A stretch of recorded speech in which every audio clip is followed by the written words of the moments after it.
Part 2. So I was testifying in support of Montgomery College. And then I got the email from Bethesda Magazine that a number of students will have have their families pay for the tuition and fees because they did not meet the Career and Readiness designation. Now, typically that falls on Montgomery County Public Schools to make sure that the youth are prepared.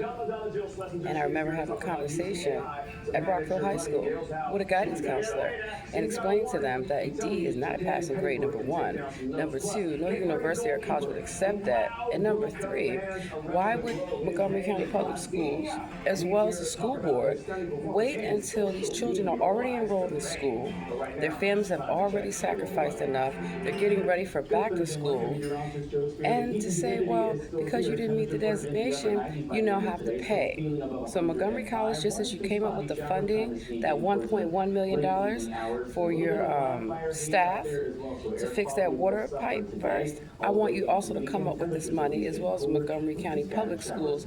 And also, you need to be held accountable. I graduated in 1999, by the way, and I'll never forget the importance of education. My teachers, my coaches, my professors, everybody. So, Montgomery College, all you students, please do not drop out.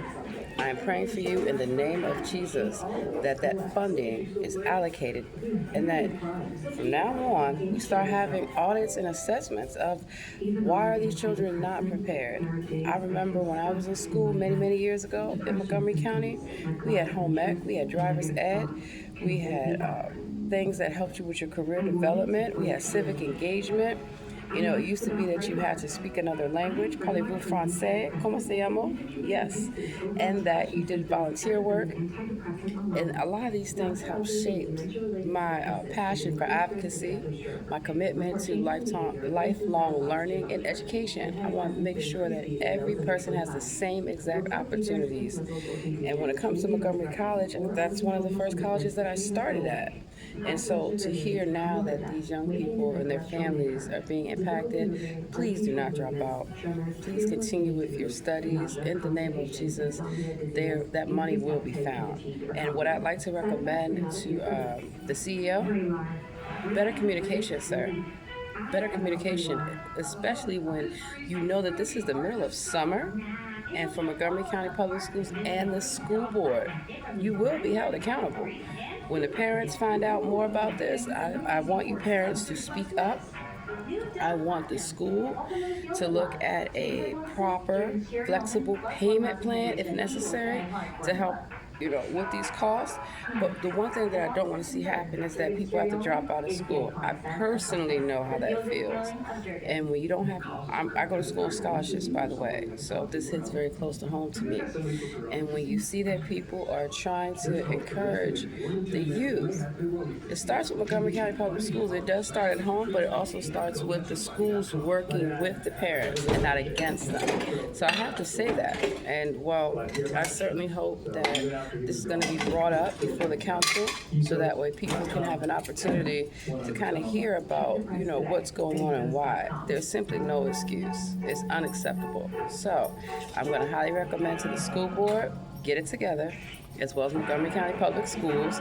Parents, I want y'all to all become more engaged and more involved, making sure that career readiness, that designation, that it happens and it occurs, and that going forward that this does not happen again. So sometimes we have bad news.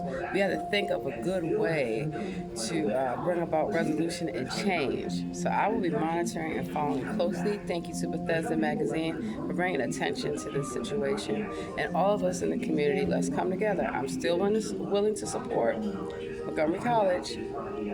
Definitely going to still support Montgomery County Public Schools, but the school board, y'all have a lot to answer for. And this has been going on, in my opinion, for many years, where the youth are, not being prepared for actual industries and actual jobs. And you have all these students, and I'm in summer school too, who are doing what they need to do. So please don't give up. And also, I want you students to eat healthy.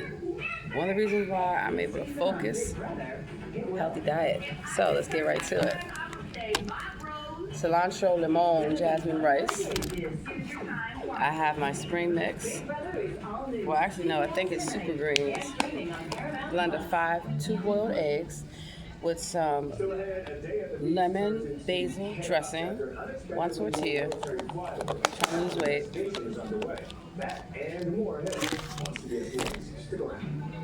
I have a fruit cup. I have my own coffee, and behind my phone, because I don't have a stand, I have some tea, and I'm eating oatmeal. So one thing I want y'all to all focus on is that during these times, try your best to cut down on spending your money. I know they have a cafe there. I know college students love to go out and eat. I do as well. But one of the things I would like y'all to do is focus on your education. Please focus on your education, and these are ways you can help your family out as well as yourself by eating at home, bringing your lunch to school. And if y'all don't know, I do know that the library is closed right now at the Rockville campus.